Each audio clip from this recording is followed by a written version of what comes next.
BRS MLC కవితకు మానవత్వం ఉంటే ఫోన్ ట్యాపింగ్ చేసిన కుటుంబ సభ్యులు చెప్పుతో కొట్టాలని ఎమ్మెల్సీ బల్మూరి వెంకట్ సూచించారు.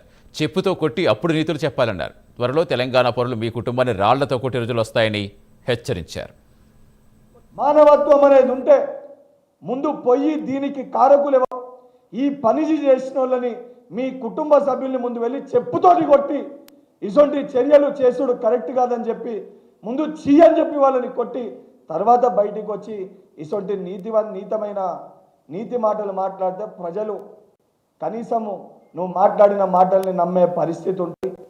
ఇప్పటికన్నా ఇటువంటి పిచ్చి పిచ్చి మాట్లాడి పిచ్చి పిచ్చి పనులు చేసి ఉద్దేశపూర్వకంగా ఏదో ప్రభుత్వం పైన బురద చల్లాలే, మీరు చెయ్యలేంది ఈరోజు గౌరవ ముఖ్యమంత్రి రేవంత్ రెడ్డి గారు చేస్తుండ్రు అని జీర్ణించుకోలేక తట్టుకోలేక విషం చిమ్మే ప్రయత్నం చేస్తే రేపు పొద్దున సరే అధికారంలో ఉన్న మేము బాధ్యతతోటి ప్రజలకు ఏదైతే ఉన్నది వాస్తవాలపైన ప్రెస్ మీట్ పెట్టి సమాధానం చెప్తాం.